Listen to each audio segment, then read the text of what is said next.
Welcome back to One Take Everything. Today's video is going to be a mix of a few different stories provided by Reddit. It's going to be r/am I the a-hole, r/pro revenge, and r/relationships. Hope you enjoy. So for our first story, it comes from r/relationships. It's titled, Girlfriend Refuses to Renegotiate Our Living Expenses Because She Doesn't Trust Me with Money. Girlfriend 24 female, OP 24 male. My girlfriend and I have been together for 4 years and moved in together after we both got jobs upon graduating from college. At the time, 2 years ago, we both got about the same wages, about $50K a year. So we agreed that we would split our shared living expenses, food, utilities, rent, even pet expenses 50-50, which was fine. I was still fine to pay for date stuff, like going out to dinner or to an event or something that was more spontaneous. But our general stuff that we needed to survive would be split. Then a year ago, I got a raise at my job. So now I was making about $62K a year. We agreed that since I was now making a little more, it was fair for me to pay a little more in our living expenses. We changed to a 55-45 system. I didn't have any real problems with this. After doing the system for a while, my girlfriend got a new job about a month ago. Her new salary was $85K a year, way more than what I was making before and way more than she made. I was happy for her and everything, obviously, but about a week into her new job, I asked if we could renegotiate the splitting of our expenses, since now she was making substantially more than me. She kind of dismissed me at the time and was like, "Oh, can we talk about this later? I'm all stressed out and adjusting to the new job and need to relax before we figure this out." I said that's fine and figured I would bring it up again later. Another week or two went by and I brought it up again. She dismissed me again, saying she didn't want to deal with that right now. Last night, I decided to bring it up again, since it had been a whole month, and I figured we should settle this since I'm still paying more than her, even though she makes a lot more. I sat down with her and said that we should talk about this, and she immediately got defensive and kind of snotty. I said that I was happy to pay a little extra when I got a boost in income, so it's only fair for her to do the same since she's now making a little more. I know that we both make enough money. We're not going to go broke if the other doesn't pay their fair share. But it is still important to me that we are contributing what we are able to contribute to our combined well-being. She then said that she shouldn't be penalized for making more money by earning her new job. And I am being greedy by trying to get out of paying my fair share of things. Her argument was that I should be happy that she got her new job. But supposedly, the only reason that I'm acting happy is because it gives an opportunity for me to get money out of her. Wow, this is getting annoying the more I read this. She then told me that I am untrustworthy with money due to history of bad decisions with it. The story here is that when I was 19 years old and had my first job during the summer, I made a solid amount of money and proceeded to blow it all on some stocks that didn't play out well. So I lost about $3K. It was dumb, I regret it, but I was 19 years old, and I had never had that kind of money before. Now I know better. So for her to use this against me, what happened years ago, when I was basically a dumb teenager, and throw it in my face as a reason that I am untrustworthy with money, is kind of offensive. She argued that if I use more of my income on living expenses, I will have less opportunity to throw it away on stupid things like stocks or things we don't need, so she is protecting me by making sure I don't have as much money. Wow, stupid things like stocks. I mean, that's the nature. Things go up and down. It's not stupid to invest in stocks, though. I tried to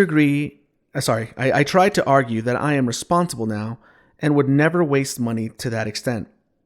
And she is being unreasonable, but she was not having any of it and refused to change the terms of our finances.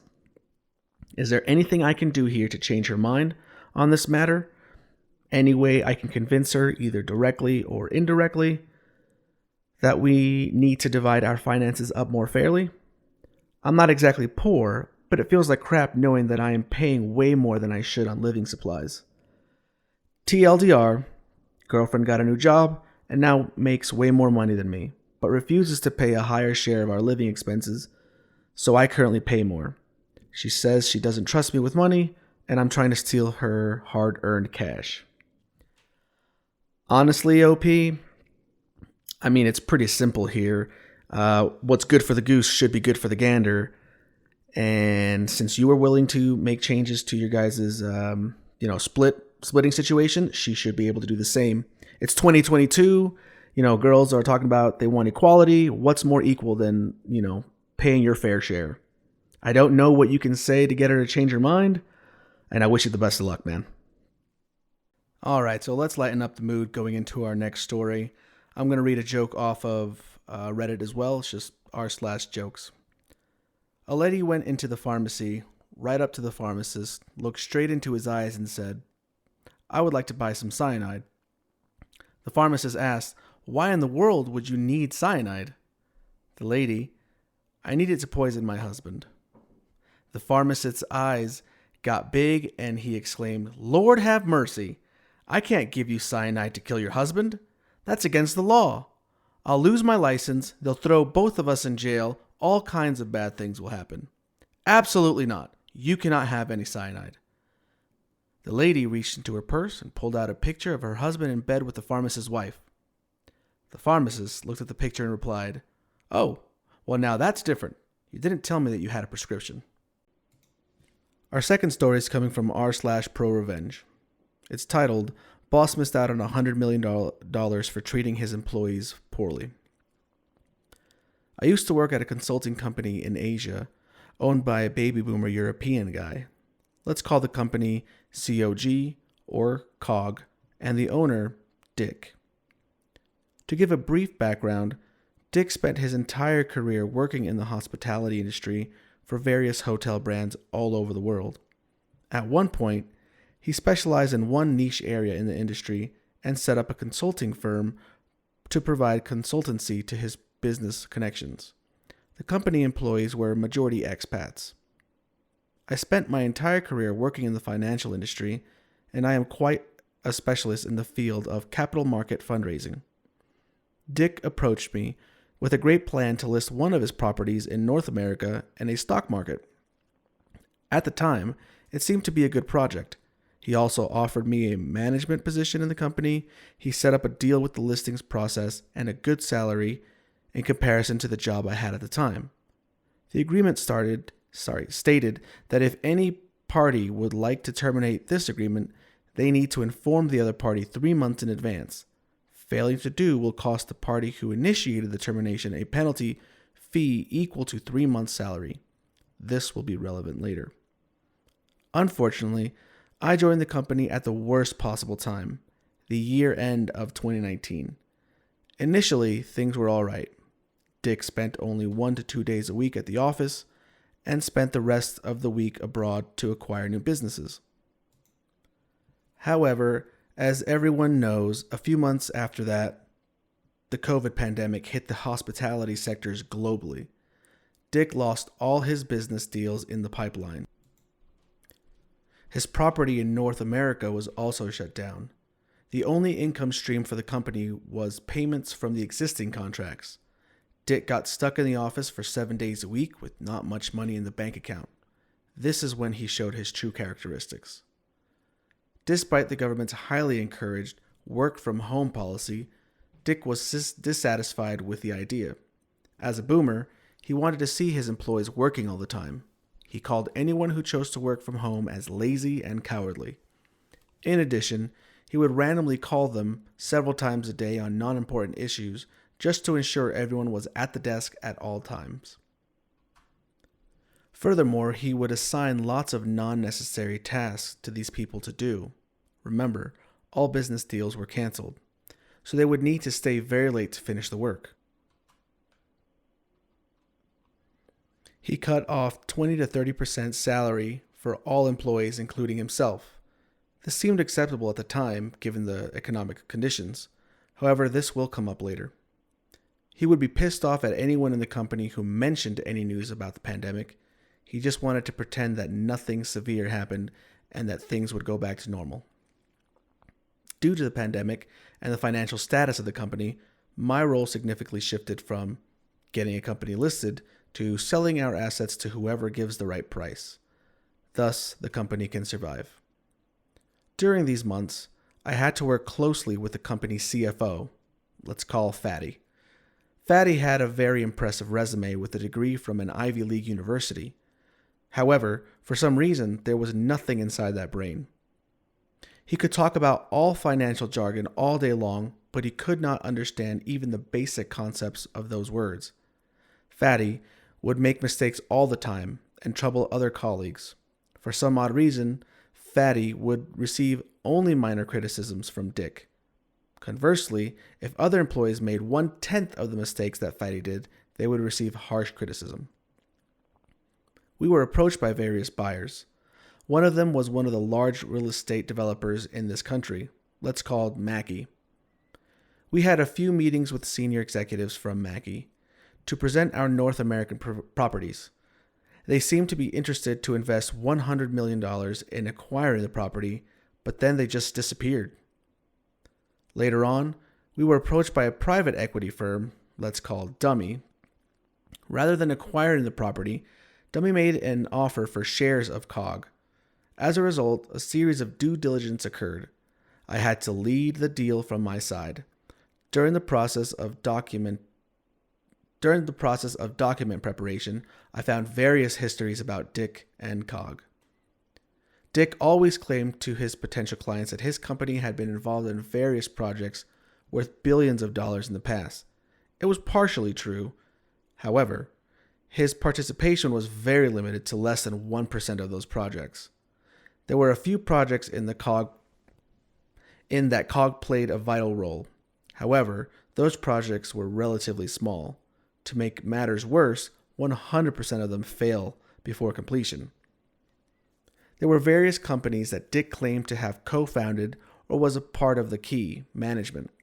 However, there were no official records of this. By digging into financial statements, I found out that he paid back all the money he saved from cutting employees' salaries into his personal account as a form of a bonus. Wow, that's pretty horrible. I felt horrible for working for such a phony.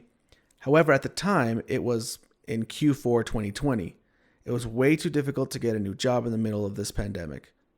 The last straw came when we were about to submit the financial model to Dummy to set the valuation. I developed a financial model which could calculate all the potential deals into the valuation. All I need was the input of pipeline data from Fatty. After I plugged in the data, Dick asked Fatty to help review it. Fatty complained to everyone that the model was wrong and there were so many mistakes. When I checked, all those mistakes that he mentioned came from those inputs he provided me. Garbage in, garbage out. I informed Dick that it was not my mistake, but Fatty. However, Dick criticized me for not being responsible for my own mistakes, and said that even though it was Fatty's mistake, I was still responsible to verify them. How the F could I verify the correctness of the raw data? I wanted to quit so badly at this point. Remember the 3-month period notice. This is where it became relevant. Throughout 2020, various employees quit. However, the term became a pain in the butt. It would be highly difficult for anyone to find potential employers who would be willing to wait for 3 months till the notice period is served. Thus, employees had to either pay the penalty fees or put in their resignation in advance before they start to look for a job. For the locals, we could take the risk of staying at home with no job. However, the expats needed to choose either to take a risk in leaving the country or to pay the fees. Most chose the latter. The worst thing I experienced about this contract clause was that when one of my colleagues, who was one of the first employees of this company, decided to quit because her grandmother was about to die in a few weeks. Therefore, she wanted to go back home as soon as possible to spend the remaining time with her grandmother. Yet, Dick insisted that she needed to pay the penalty fee. In every meeting, Dick would try his best to scare the crap out of everyone by talking about those companies that went bankrupt and trying to remind us to be grateful for having jobs. I hold my grudge and wait patiently until February 2021. The pandemic became better and the employers start hiring again. I got 3 offers within the second week of the month. Based on the situation, I knew that I would eventually get a job either in these 3 companies or somewhere else. Thus, I submitted my resignation, which would be effective in May. Dick was furious. He knew he could not lose me at this stage since I was the only one who could execute with dummy.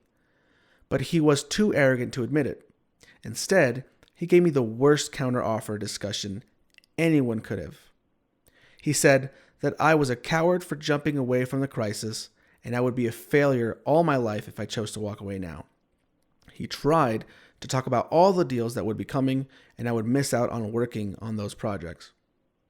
He said that I should ignore the higher salary the other companies might offer. The pandemic was harsh for everyone. I could stay to see the company's greatness. In the meantime, I could ask from my parents or my wife's parents. What? I'm going to assume he's trying to say I could ask money from my parents or my wife's parents. By the way, this boss is a piece of crap. Who tells their employers to do this? Or employees to do this? Anyway, sorry, continuing. Needless to say, the conversation did not change my mind even a little bit. When all those efforts failed, he brought up the 3-month notice period. He said that no company would be willing to wait 3 months and that I needed to pay a penalty fee to him if I quit.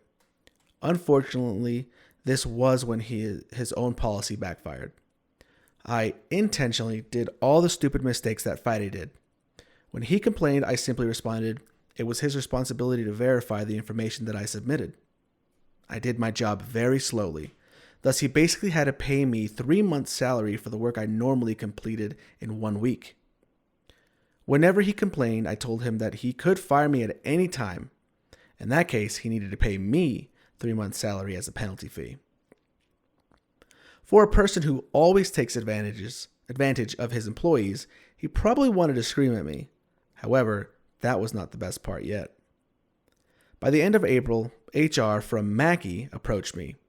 He said that she got my contact from a business card that I gave to a senior executive several months ago. It turned out that the executives were very impressed with my skills. They wanted to hire a new vice president and viewed me as a high potential candidate. I took the offer and started working 2 weeks later. A few months later, Dick tried to use all his connections to reach Mackey's chairman to propose his North American property once again. The chairman assigned my team to review the property one more time. Last time, they were interested, but they did not want to make an acquisition in the middle of the pandemic. This time, they felt the timing might be right and would like to explore more detail.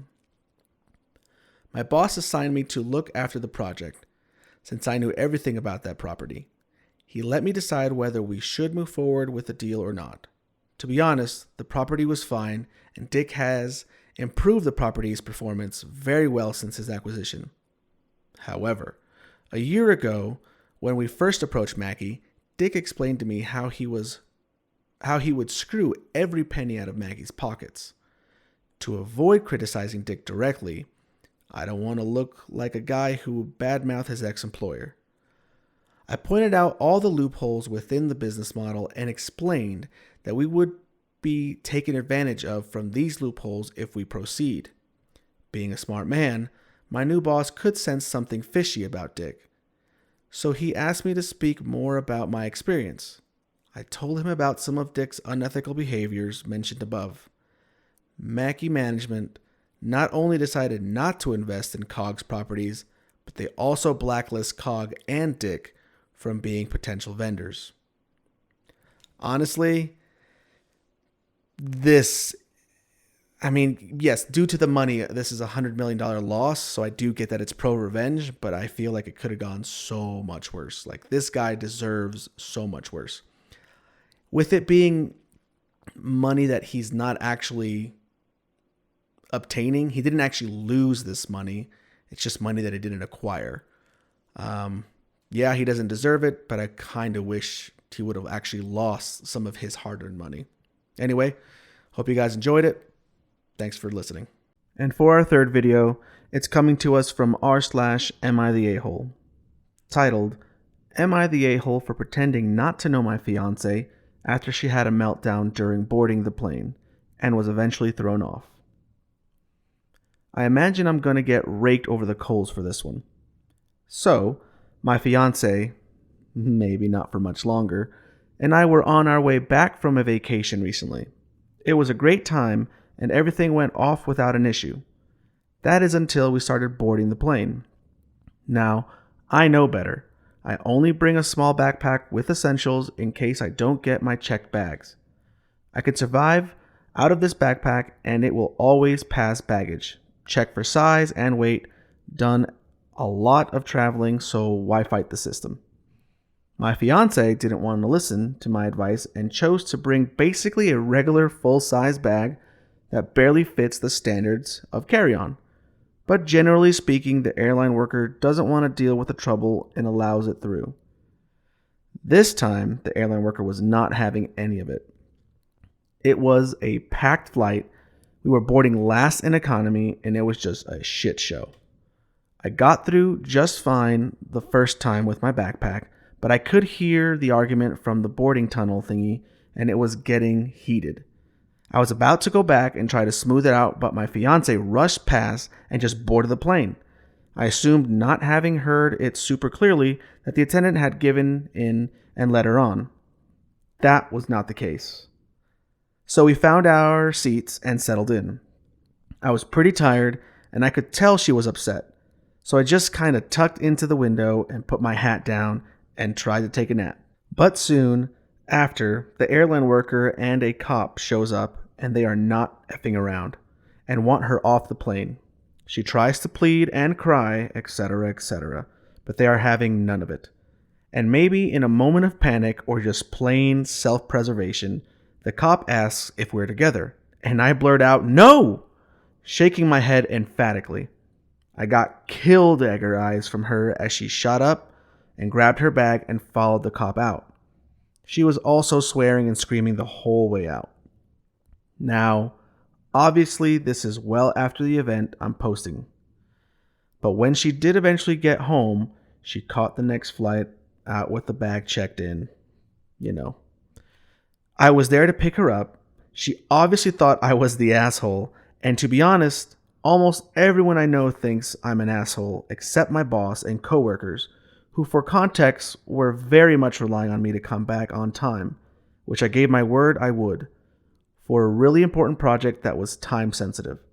They were all very happy and I didn't get thrown out in the end. So, am I the a-hole for this self-preservation? OP, yes and no. I think if it were my wife, absolutely. If it were your wife, yes, you'd be the a-hole 100%. With this being your fiance, honestly, this might be a red flag. Maybe you think about it. No, I don't think you're the a-hole, especially if you had work commitments. And she pretty much created this issue on her own. I don't think you should have to go down with the ship, so to speak. Not for anyone that isn't your wife. Well, that's it for today, everyone.